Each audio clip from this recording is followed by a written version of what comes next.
que realmente retrasan con la crisis actual del sistema ese objetivo mucho más allá de lo que ellos mismos quisieran. En Madrid vivimos la crudeza de la privatización de la educación y solamente voy a dar algunos datos. En los últimos 6 años se han facilitado, Madrid es una comunidad que tiene en torno a 6,5 millones de habitantes, se han facilitado a las empresas privadas para que construyan centros educativos más de 2.400.000 metros cuadrados en todos los nuevos barrios, nuevas urbanizaciones y demás. En los últimos 6 años se han eliminado más de 10.000 puestos de trabajo en la enseñanza primaria y secundaria. Los centros que se crean en el 0,3, 0 años en la educación infantil, se dan a empresas privadas donde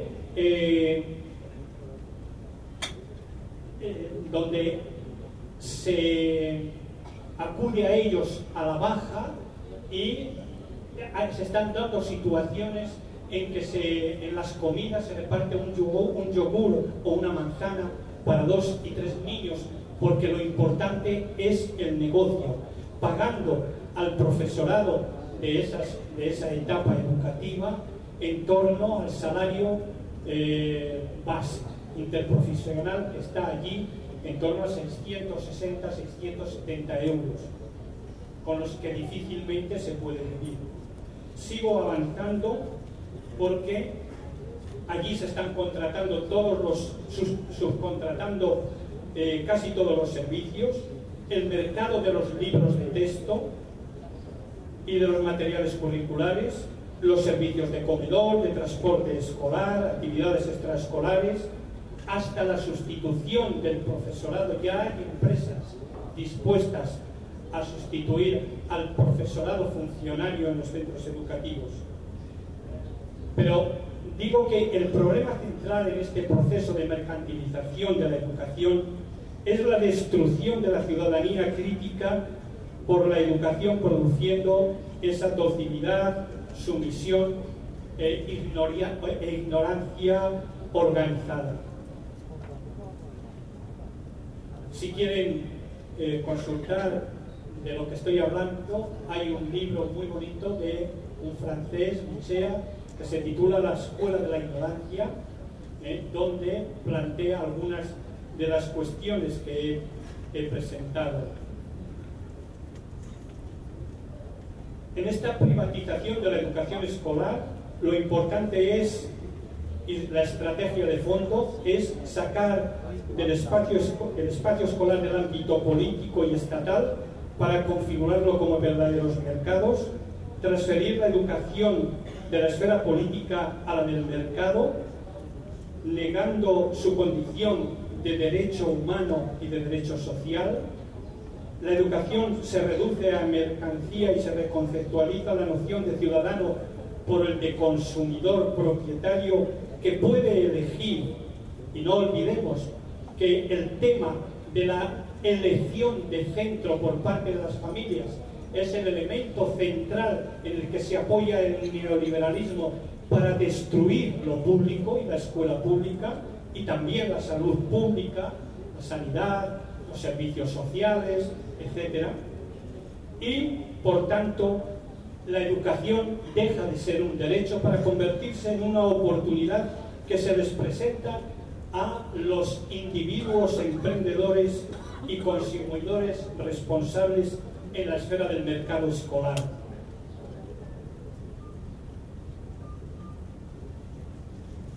Sin embargo, es vital que sigamos luchando, trabajando y defendiendo el derecho a la educación, porque en ello nos estamos jugando el futuro de la humanidad.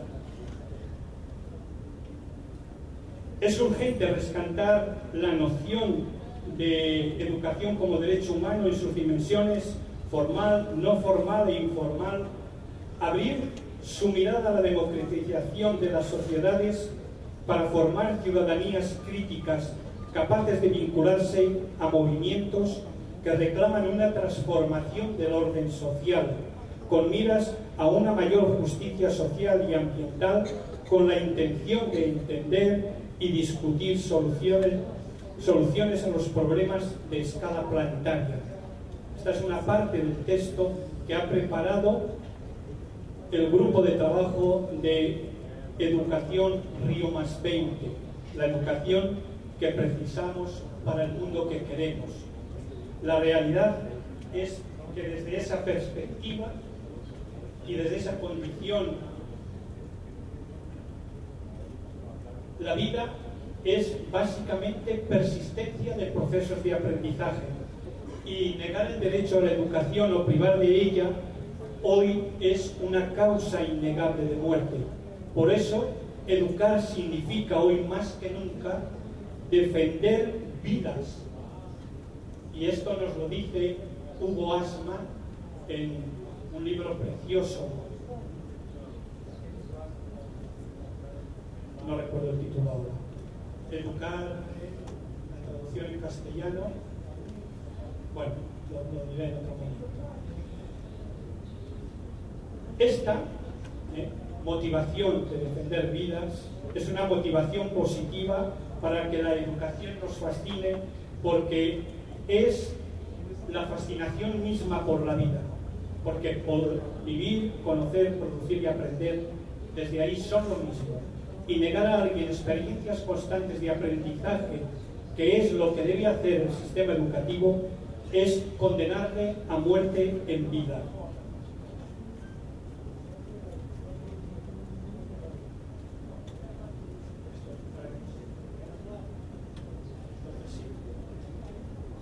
Hablar de la significación del trabajo hoy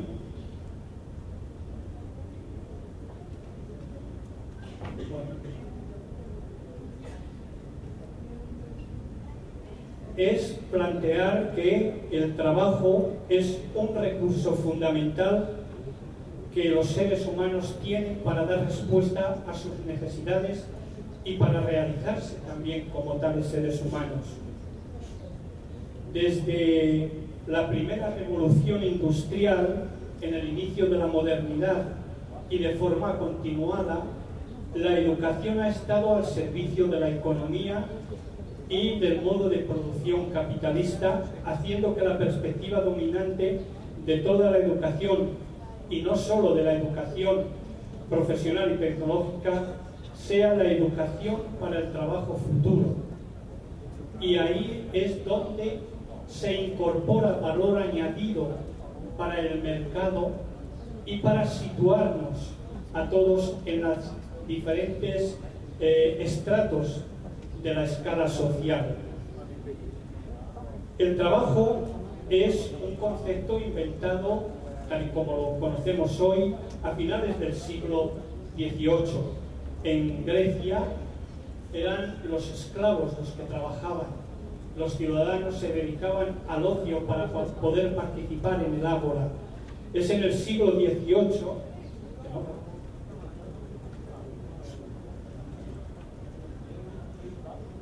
que hace la ignorancia.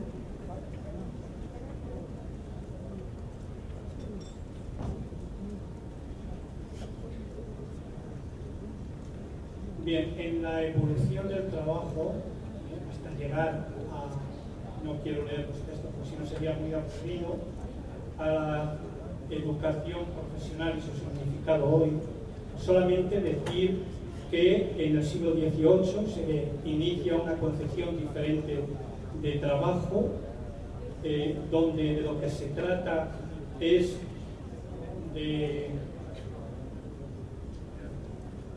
que los trabajadores que venden la fuerza de trabajo sean dóciles, obedientes, aprendan las instrucciones básicas para que pueda funcionar y se pueda producir, y así surge el proletariado, que se caracteriza por ser intercambiable con cualquier otro ser humano.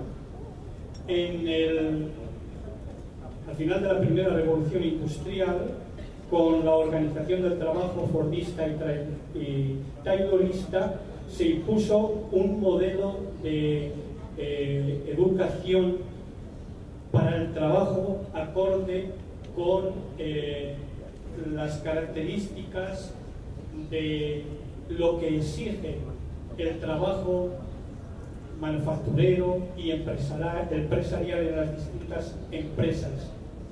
Y ese modelo se copia en los sistemas educativos, de tal manera que desde entonces hasta hoy prácticamente el modelo de la fábrica y de la cadena de producción, para aprender desde el comienzo de la vida, para socializarse en la obediencia, el individualismo, la sumisión, la repetición, etcétera, que es el aprendizaje constante y sobre todo a través hoy del control de resultados. Habría que analizar hoy lo que la evaluación oculta, que no es otra cosa, aun viniendo de PISA y sobre todo del profesorado, que el control desde la primera infancia del ser humano para la sumisión a lo largo de su vida, porque en ningún momento se deja espacio a la reflexión, autorreflexión y autovaloración de sí mismo en los procesos de aprendizaje y de conocimiento. La sociedad de la revolución microelectrónica e informacional en la que nos movemos es en esta sociedad en la que la falta de educación se identifica con falta de trabajo, con marginación y con exclusión, y se acentúa sobre todo en las mujeres, que además asumen el trabajo invisible del cuidado de la familia y de los mayores. Aquí habría que hablar de la teoría del capital humano, que es la que mejor representa este conjunto de ideas también en la educación, porque de lo que se trata es de convertirnos a todos en capital humano, que es donde se revaloriza la productividad y la competitividad de las distintas economías.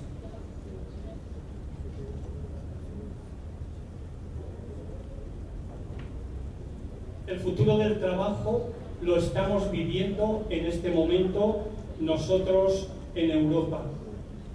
La concepción del ser humano como ser flexible, con una única dimensión, que en los años 60 Marcuse habló del hombre unidimensional.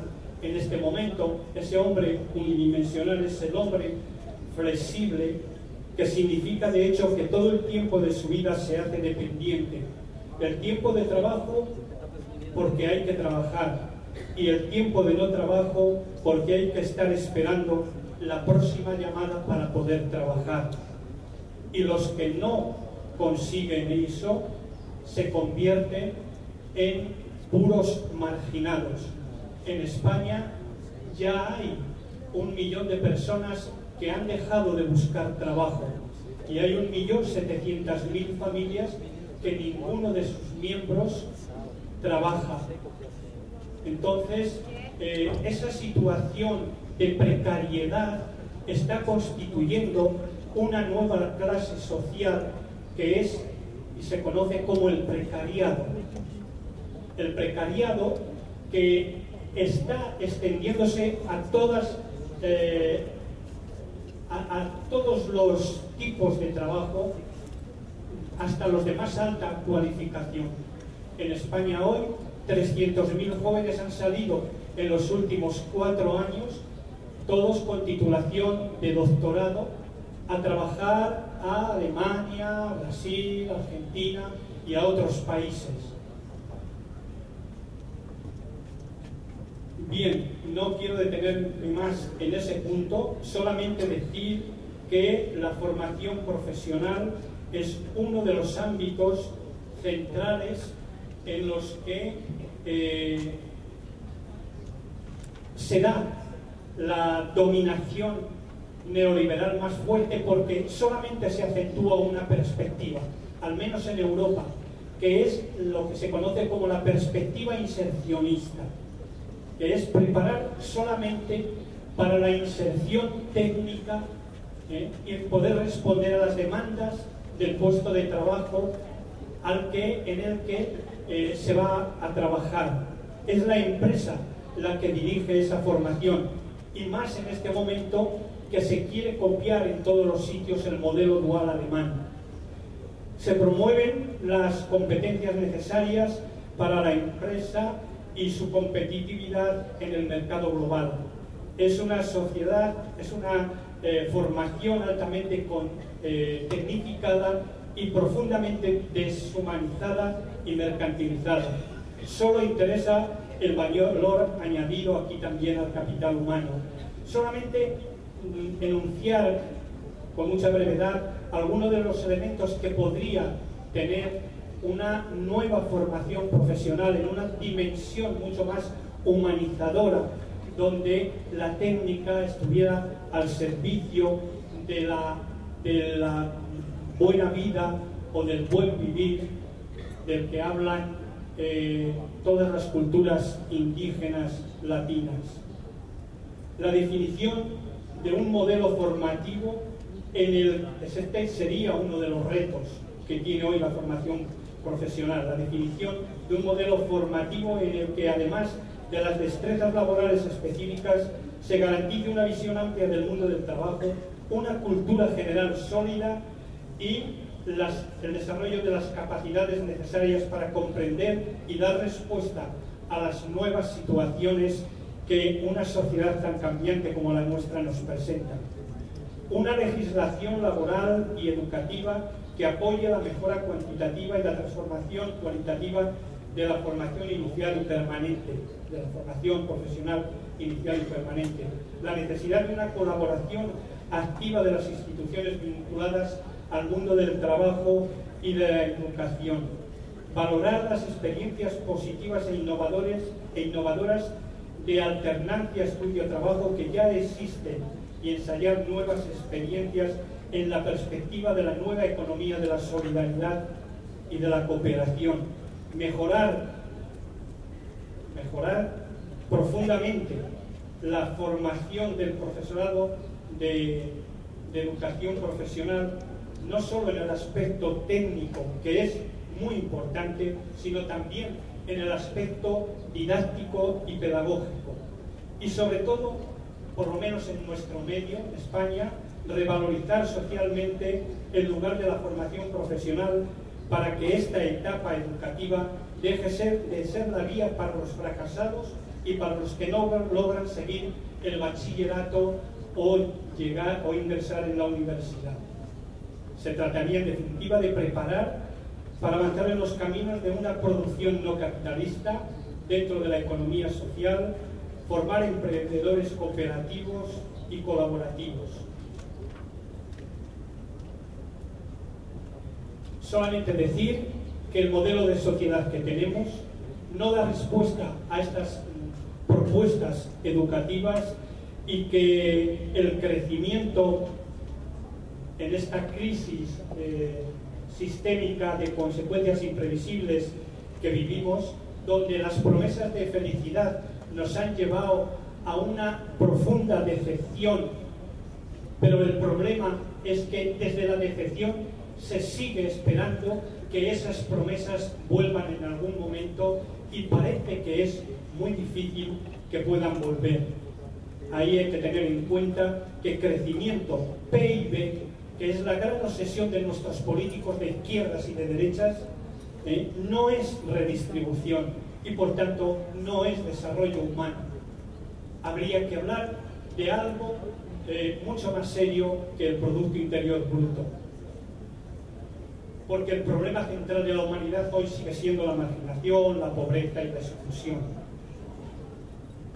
Y el gran problema que en esta sociedad tiene el ser humano es su propia fragmentación, porque el poder ha logrado en todos los ámbitos fragmentarnos, ha logrado expropiarnos de la capacidad de ser sujetos integrales, de ser sujetos que viven su propia vida. Y desde esa perspectiva, esa fragmentación ha llevado también a la fragmentación de las organizaciones y a la fragmentación del conocimiento.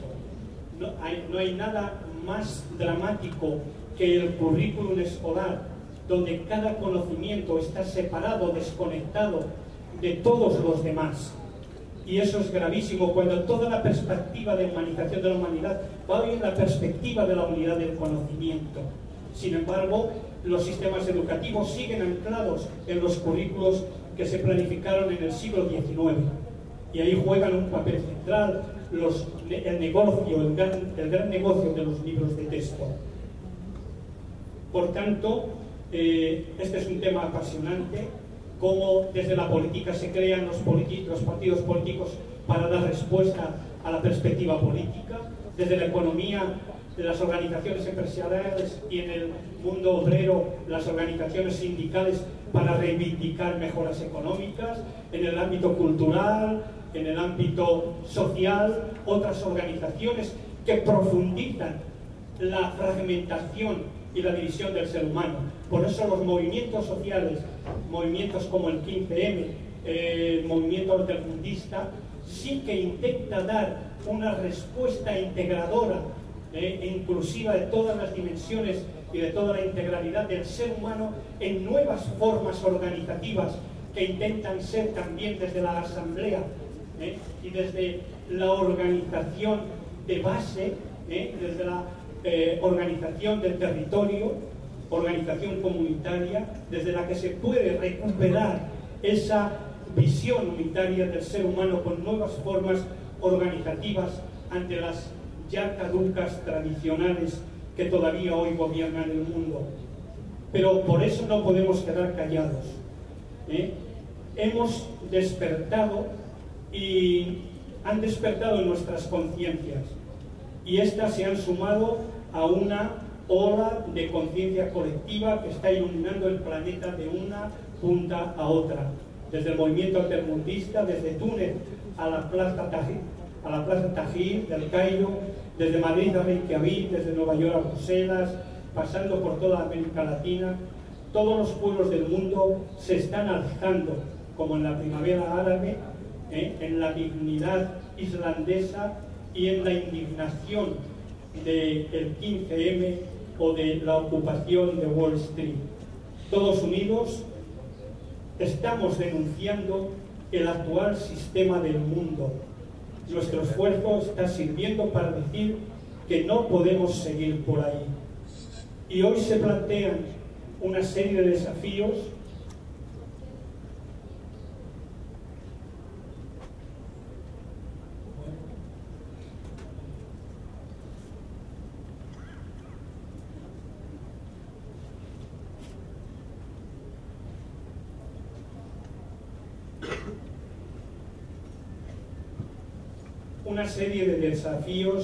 se nos plantean hoy en la formación del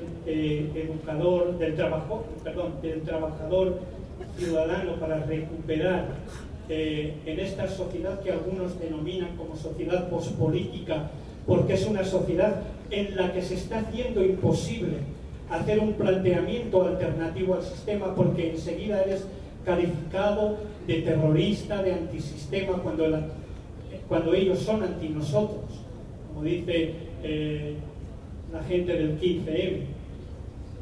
En esa perspectiva es necesario que las políticas públicas estén dirigidas a la emancipación de todos los seres humanos como sujetos. Y desde ahí quiero ir acabando ya. Solamente quiero hacer una referencia a la necesidad de defender lo público. En España hay un fuerte movimiento de defensa en concreto de la escuela de titularidad pública, porque entendemos que es el espacio propicio de realización y de hacer efectivo el derecho a la educación. Y mientras no tengamos una escuela pública potente, y no es la escuela estatal del franquismo, de la dictadura, que era una escuela autoritaria, sino que entendemos la escuela pública como una escuela profundamente democrática, como una escuela científica, como una escuela laica, una escuela integradora, una escuela intercultural, una escuela científica, profundamente científica en los nuevos paradigmas de la ciencia, no en los viejos de la ciencia cartesiana y newtoniana, sino en la perspectiva de las nuevas ciencias, que son las que pueden aportar una perspectiva profundamente transformadora del ser humano. Y eso requiere un compromiso ético y político con una educación que nos permita salir de esa expropiación que la escuela actual hace de nosotros como sujetos y nos permita construirnos como tales, como sujetos críticos, sujetos libres, sujetos solidarios, fraternos.